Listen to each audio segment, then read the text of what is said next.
Not fast enough. Halo sobat daring yang tergaring, bagaimana kabarnya? Masih sehat? Masih suka pakai VPN Master untuk menjelajah situs luar negeri? Haha, sama. Teman saya juga. Dan di video kali ini, saya akan merangkum sebuah film yang mempunyai rating 6,2 di IMDb, yaitu Si Bocil Karate, atau judul terkenalnya yaitu The Karate Kid. Dirilis tahun 2010, disutradarai oleh Harold Schwartz berdasarkan skenario dari Christopher Murphy, dibintangi oleh Jaden Smith sebagai Trey Parker, Taraji Penda Henson sebagai Sherry Parker, dan juga Bapak Jackie Chan sebagai Mr. Han. Film berdurasi 140 menit ini menceritakan tentang perjuangan dan pembuktian seorang anak untuk lepas dari perundungan atau biasa kita sebut pembulian. Oke, udah usah berpidato lagi, mari kita masuk ke alur ceritanya.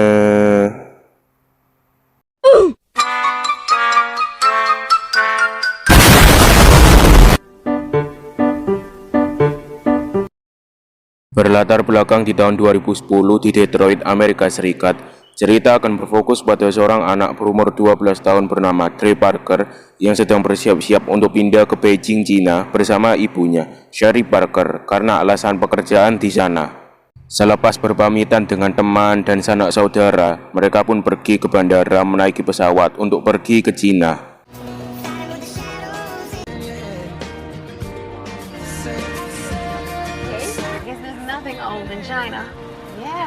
Sesampainya di apartemen, Trey pun bertemu dengan Harry yang juga berasal dari Amerika dan pindah ke Cina karena alasan kepindahan yang sama. Setelah diantarkan ke kamarnya, Trey pun beristirahat sejenak karena kelelahan sehabis melakukan perjalanan.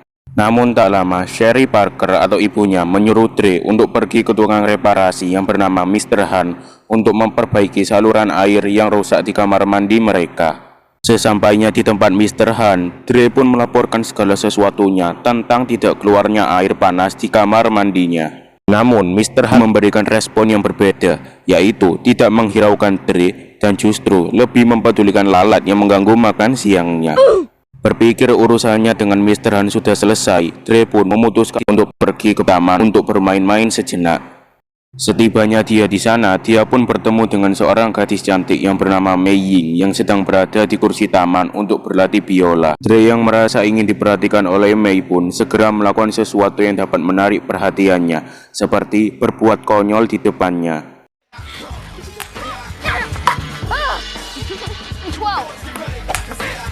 Melihat salah satu kawannya yang melakukan kegiatan konyol untuk menarik perhatian dari seorang gadis, Harry pun mengajak Trey untuk berbincang-bincang, dan Harry pun berkata, jika Trey tertarik pada gadis tersebut, maka mendekatlah dan ajaklah ngobrol dia. Berbekal kenekatan dan sedikit kata frasa dan kata Cina yang bahkan dia tak tahu pasti artinya, Trey pun memutuskan untuk mendekatinya. Muji.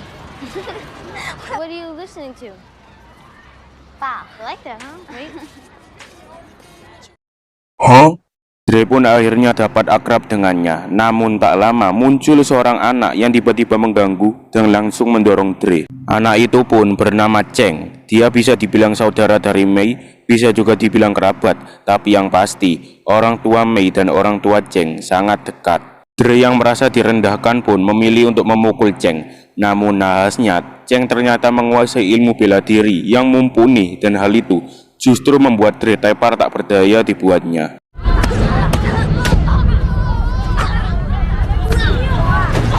Setelah puas membogem Trey sampai babak belur, Cheng beserta kawanannya pun pergi meninggalkan Trey yang terkapar di sana. Di keesokan harinya, Trey pun bersiap berangkat untuk pergi ke sekolah bersama dengan ibunya. Sesampainya di sana, ibunya pun terkejut dengan luka lebam yang ada pada muka anaknya. Namun Trey beralasan jika dirinya hanya menabrak tiang. Dasar Anda ya. Pembohong, kau pembohong. Namun tak hanya itu, Trey pun dibuat terkejut dengan Cheng dan Mei yang juga bersekolah di sana. Trey pun menjalani kehidupan sekolahnya yang baru, dan hal ini pula lah yang membuat hubungan antara dirinya dan Mei menjadi sangat akrab. Di sore harinya, Mr. Han pun datang ke kamarnya untuk memperbaiki keran air. Namun saat masuk, dia pun mendapati Trey yang tengah menirukan gerakan bela diri karate di TV. Dan tak lama juga, Sherry Parker pun pulang dan mendapati jaket Trey yang tergeletak di lantai. Dikarenakan hal tersebut selalu saja terjadi, ibunya pun marah dan lantas menyuruhnya untuk menggantung jaketnya. Di keesokan harinya, ia pun bertemu dengan Mei yang tengah berlatih dengan biolanya. Dikarenakan dirinya akan mempersiapkan diri untuk mengikuti sebuah pertandingan biola. Namun nahasnya saat Dre pergi, dia pun kembali bertemu dengan Cheng yang lagi-lagi mengintimidasi dirinya. Pagi harinya pun tiba, Dre beserta ibunya pun jalan-jalan di kota. Namun tak berselang lama, Dre pun masuk ke dalam sebuah perguruan kungfu. Dan alangkah terkesimanya, dia melihat berbagai gerakan kungfu di sana. Namun saat memasuki suatu ruangan kungfu, betapa kecewanya dia saat melihat Cheng dan kawanannya di sana. Merasa jengkel, Dre pun pergi dari sana dan lantas melampiaskan kemarahannya kepada ibunya. I hate it here. Dan tiba di hari saatnya kunjungan Dre ke kota terlarang Cina, Dre pun bertemu kembali dengan Mei yang mengajaknya untuk berbicara. I wish someone would just. Yeah. Saat perjalanan pulang, dia pun melihat Cheng beserta kawanannya berbuat kenakalan di jalan. Dikarenakan masih trauma dengan apa yang dilakukan Cheng pada dirinya pun lantas mengendap-endap dan bersembunyi dari Cheng. Namun, bukannya bergegas untuk pergi dari sana, Dre justru berniat menjahili mereka saat melihat sebuah tong yang penuh dengan air yang kotor. Dre pun bergegas berlari menjauhi mereka. Namun nahasnya, Dre pun mendapati jalan buntu, dan pada akhirnya Dre pun tertangkap oleh mereka. Dre pun sempat diajar habis-habisan oleh Cheng dan kawanannya. Namun tak lama, dan sontak saja pertarungan Mr. Han dengan 6 orang sekaligus pun berlangsung. Dan menurut saya, adegan pertarungan ini kurang seru dibandingkan dengan film-film action pada umumnya yang dibintangi oleh Jackie Chan yang lainnya. Ya mungkin karena bukan tokoh utama dalam film ini, sehingga kemampuan Jackie Chan agak di-nerf.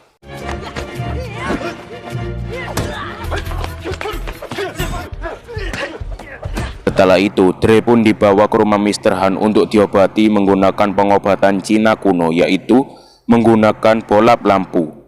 Setelah Dre sehat dan bugar kembali, Dre pun menceritakan segala sesuatunya pada Mr. Han dan meminta tolong kepada Mr. Han untuk menemaninya pergi ke guru dari Cheng. Sempat menolak ajakan dari Dre, namun melihat perilaku yang selalu Dre dapatkan membuatnya iba dan akhirnya mau menemaninya. Sesampainya di sana, mereka pun justru disambut dengan sangat tidak ramah oleh guru dari Cheng yang bernama Master Li, yang justru menyuruh agar salah satu dari mereka untuk bertarung. Namun Mr. Han memberikan jawaban yang membuat Master Li tertawa, yang dimana Dre akan bertarung di sebuah turnamen untuk bertarung melawan murid dari Master Li. Namun sebagai gantinya, Mr. Han meminta kepada Master Li agar Cheng dan yang lain tidak mengganggu Dre selama pelatihan berlangsung. Dan saat berada di luar, Mr. Han pun menceritakan segala sesuatunya kepada Dre tentang turnamen yang akan diikutinya. Namun tak hanya itu, Mr. Han pun menambahkan sebuah berita yang menggembirakan pada Dre, di mana dia akan mengajarkan kepada Dre kungfu yang sebenarnya. More good news. I will teach you real kung fu. Pagi hari pun tiba, Dre pun bergegas pergi ke rumah Mr. Han. Saat sampai, dirinya pun memulai pelatihan kungfunya bersama Mr. Han. Namun tak disangka, pelatihan yang dimaksud ternyata adalah suatu hal yang sangat familiar bagi dirinya, yaitu latihan menggantung jaket dengan gerakan gantung jaket, ambil jaket, pakai jaket, lepas jaket, jatuhkan jaket, dan terus berulang kali. Dan di keesokan paginya, dia pun bertemu kembali dengan Mei yang mengajaknya untuk menghadiri festival Shishi pada malam hari nanti. Sepulangnya dari sekolah, Dre pun kembali berlatih dengan Mr. Han dengan melakukan latihan yang sama dari sebelumnya. Malam hari pun tiba, Dre bersama ibunya juga bersama dengan Mr. Han datang untuk menghadiri festival. Dan sesuai janji, Dre pun bertemu dengan Mei.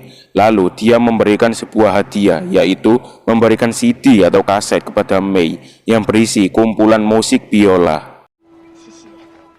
Hari pun berganti, Dre pun melanjutkan latihan seperti biasanya. Namun karena bosan dan sudah muak dengan apa yang dilakukannya selama ini, dia pun memutuskan untuk berhenti. Namun tak lama, Mr. Han memanggilnya dan setelah itu, Check it off.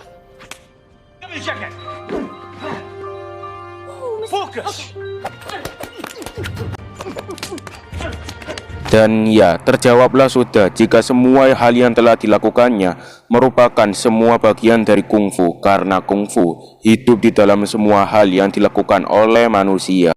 Kung Fu lives in everything we do, Xiao Zui. Adegan pun berpindah ke dalam kereta api di sebuah pegunungan yang memperlihatkan Dre bersama Mr. Han berencana pergi ke sebuah tempat, yaitu Pusara Sumur Naga di atas gunung di tembok Cina, dengan tujuan untuk memperdalam ilmu kungfu di sana. Drink from the dragon well. Perjalanan demi perjalanan pun mereka lalui dan tempuh dengan berjalan kaki, hingga sampailah mereka di puncak.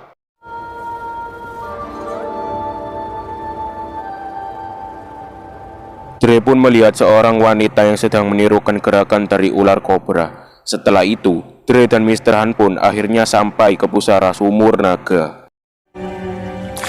Setelah itu, Dre menceritakan tentang wanita yang baru saja ia jumpai yang sedang menirukan gerakan dari ular kobra kepada Mr. Han. Namun, Mr. Han menjawab jika kobra tersebutlah yang meniru gerakan dari wanita tersebut.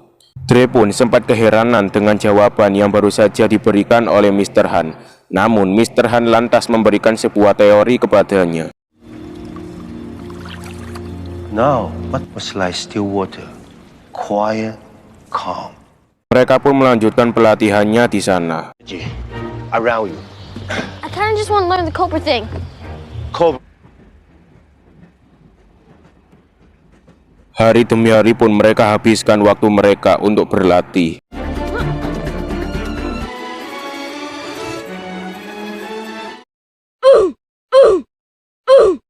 Sampai tiba pada harinya, We are not training tomorrow. Mr. Han pun mengatakan jika pada hari ini tidak ada latihan, sehingga Dre bisa menggunakan waktunya untuk beristirahat. Saat berada di sekolahan, Dre pun bertemu dengan Mei yang sedang melamun di aula karena memikirkan tentang olimpiade biola yang akan diikutinya besok. Dengan niat ingin menghiburnya, Dre pun mengajak Mei melakukan hal yang jelas-jelas dilarang, yaitu keluar dari sekolah hanya untuk bersenang-senang.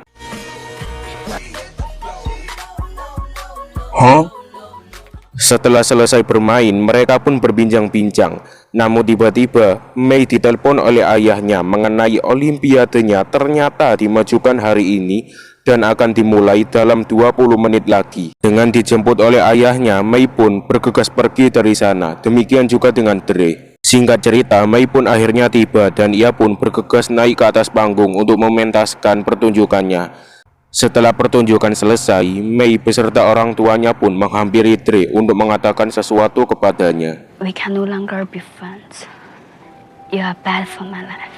Mendengar hal itu, Dre pun merasa sangat sedih dan memutuskan untuk pergi ke rumah Mr. Han. Namun sesampainya di sana,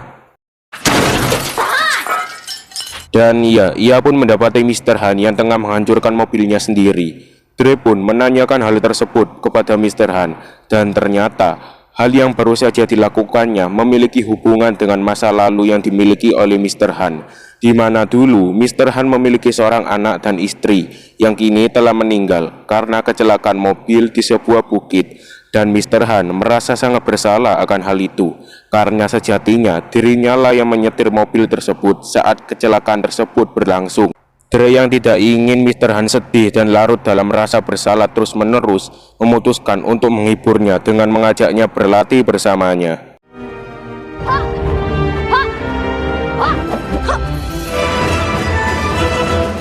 Di saat hari terakhir dari latihan, Dre bersama Mr. Han pun mengunjungi arena pertandingan. Namun tak lama, Mr. Han pun memberikan sebuah hadiah untuk Dre, di mana dia memberikan Dre sebuah baju kungfu yang mirip dengan yang dipakai oleh Bruce Lee.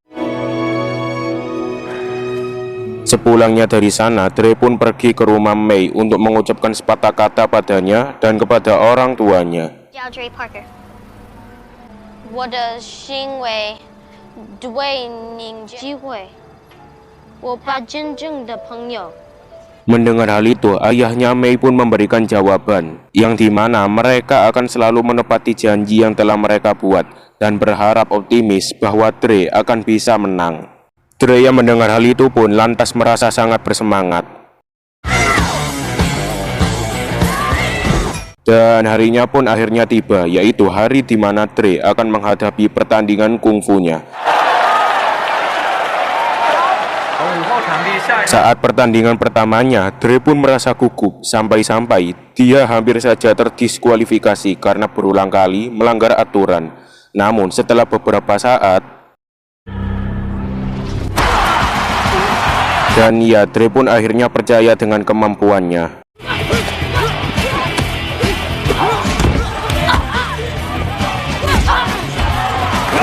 Singkat cerita, Dre pun melaju ke semifinal dan dia pun harus berhadapan langsung dengan salah satu teman dari Cheng. Pertarungan pun dilakukan dengan sangat sengit, namun tak berselang lama, si gundul pun melakukan kecurangan, yaitu menyerang anggota badan lebih dari sekali, sehingga mengakibatkan dirinya terdiskualifikasi.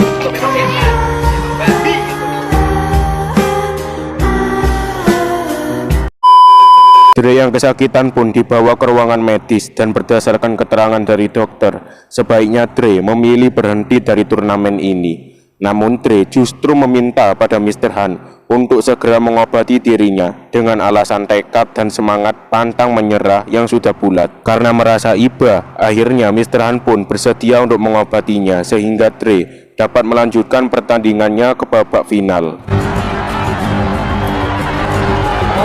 Dan pertandingan yang ditunggu-tunggu pun akhirnya tiba, di mana Cheng dan Dre bertarung 1 lawan 1 dengan kemampuannya lebih matang dari sebelumnya.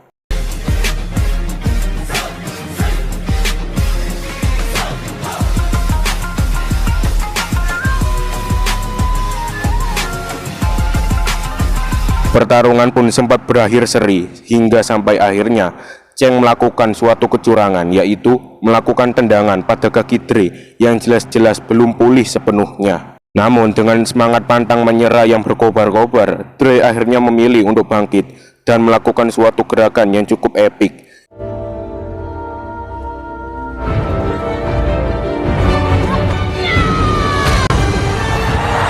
Dan ya, Dre pun melakukan gerakan yang sangat luar biasa, sehingga membuat dia menang di kompetisi tersebut. Dan saat akan penerimaan piala, tiba-tiba Cheng mengajukan diri kepada juri sebagai orang yang akan memberikannya. Dan film pun selesai. Bagaimana? Filmnya cukup menarik? Ya, walaupun film ini selalu ditayangkan di stasiun televisi swasta dan cukup familiar bagi penontonnya, tetapi menurut saya film ini cukup bagus dan cukup seru, baik dari segi film maupun segi ceritanya. Dan juga amanat yang bisa diambil dari film ini adalah belajarlah kungfu sejak dini dan kurangilah bermain game. Apapun mereka bilang, tekadku takkan hilang. Sekian, saya undur diri. Terima kasih.